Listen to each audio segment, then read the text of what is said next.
5. An angry boss sweeps stuff off his desk, which is 1.3 meters high. The first object that he sweeps off in a grand horizontal stroke is his coffee cup, which lands on the floor 2 meters from the edge of his desk. The second object, a calculator, lands 2.5 meters from the desk, and the third, the water bottle, lands 2.9 meters from the desk. Draw the trajectories from the three objects starting from the time they leave the table and ending when they hit the floor. So that's pretty easy. On A, you're simply drawing the table and drawing each of their paths. Kind of like the cannon and the FET simulation that you did. You're drawing each of those trajectories.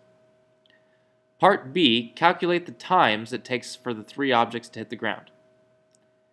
Okay, here's something you should know by now, that it doesn't matter what speed they're hit at, if they're all launched horizontally, and they told you that in the problem. If they're all launched horizontally, they'll all hit the ground at the same time. It's the same scenario as the bullet in the gun Mythbusters that we watched. They're going to hit the ground together. To find that, we're going to once again use our delta t is equal to the square root twice your height divided by acceleration. The equation that we've used a lot in this page.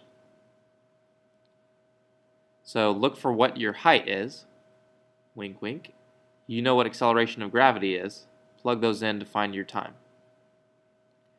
Okay, now the thing is, in that same amount of time that they were in the air, they got different distances. Meaning, all three of their horizontal velocities were different. So to calculate the horizontal velocity, come over here to this equation. We look at the distance it traveled divided by the time.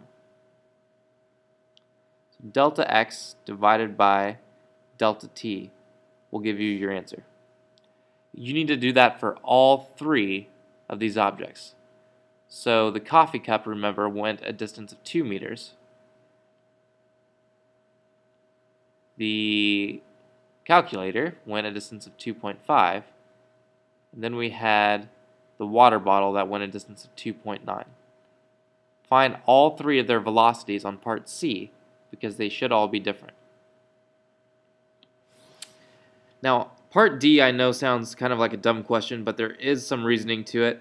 So it says, judging from the velocities on part C, do you think that there's a chance the boss will calm down? What it's saying there is that there is a certain order that he hit these objects. Based off the velocities you found on part C, do you think he's going to calm down? Do you think he's getting more mad? Do you think... Give me your reasoning there. Okay?